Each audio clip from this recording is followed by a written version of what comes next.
sa inyong lahat, mga minamahal nating tagapagsubaybay. Ito po muli ang inyong lingkod na si Play Mystery. At sa video na ito ay pag-uusapan po natin yung sinasabi kong pamundo o yung pumundo ka ng iyong kapangyarihan. Ngayon, kapag nagpapakain na po kayo sa inyong mga anting-anting, di ba po aalagaan nyo po iyan ng pakain na dasal hanggang po sila ay lumalakas. Para din po yung battery, kailangan nyo po silang i-charge para po sila ay lumakas. Ngayon, dito makikita nyo po sa video na ito na ang mga kagamitang spiritual din po ay humihina. Hindi ko lamang po alam sa iba ha. Disclaimer po, hindi ko po alam sa iba. Ito po ay my own experience. Ang mga video na binabahagi ko po sa inyo dito ay my own experience po. Okay? Bago po tayo pumunta doon sa abroad, nag-abroad po kasi tayo at nagbakasyon sa Pilipinas at ngayon ay bumalik na ulit dito tayo sa ating pinagkakakitaan dito sa abroad. May naiwan po akong mga kagamitan, no? Unfortunately, naiwan ko po yung ilan sa aking mga kagamitan. Hindi ko po sila naisama, hindi ko po sila nadala papuntang abroad. Ngayon, 2 years ako na nasa abroad at hindi ko na sila napapakain kasi nga naiwan ko sila. At sa video na ito makikita nyo po na sinubukan ko, tinesting ko muna sila kung talagang may bisa pa. Dito nyo po malalaman at bigay aral na rin po, no, sa mga tumatahak sa mga karunungang lihim na dapat talaga ang mga kagamitang espiritual ay talagang pinapakain. Kasi kapag hindi nyo po yan napapakain, humihina po siya at hanggang sa tuluyan na po siyang mawalan ng bisa. So itong mga kagamitan na ito, hindi ko po siya na video, no?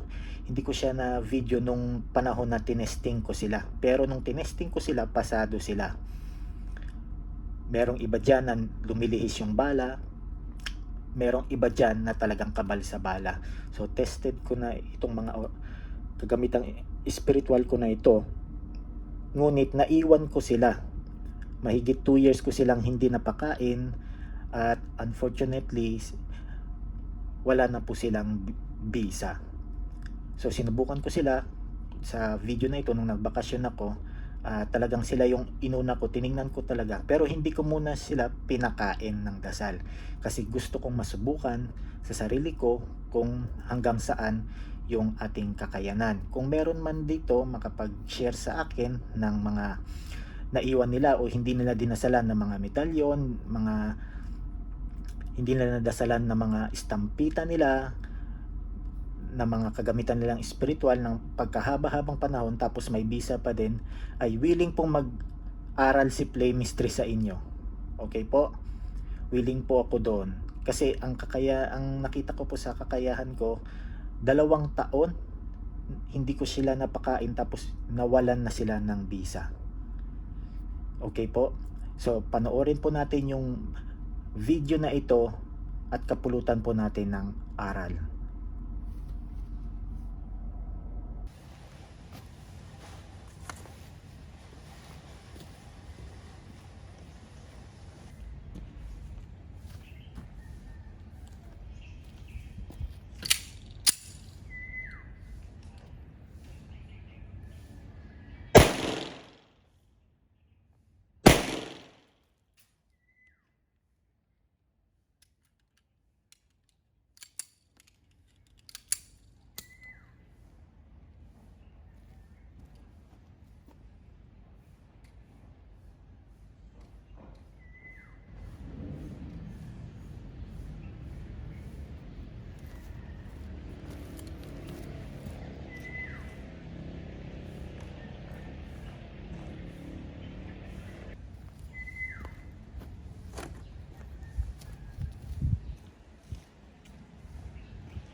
So ayun, nakita nyo naman sa video, no?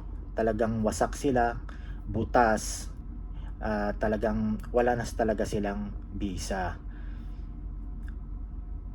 Ito po yung sinasabi ko sa inyo na huwag po kayong madismaya sa mga ganitong mga bagay, no? Kasi ito po ay aral sa inyo. Ibig sabihin na talagang ang dapat na kung gamit mo talaga yung kaya mo lang sigurong dalhin, no? Yun lang siguro ang pwede mong dasalan araw-araw na talagang dala mo na sa buong buhay mo.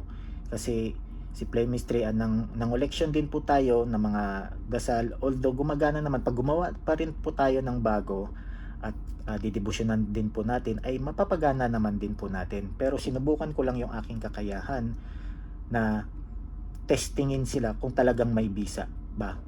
So talagang wala na talaga silang bisa.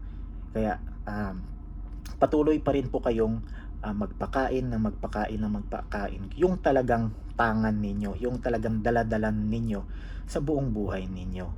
Kasi ito ang sinasabi na hindi lahat ng mga anting-anting ay madadala mo. Tulad nito, nangyari sa akin, hindi ko sila nadala. So nawalan na sila ng visa.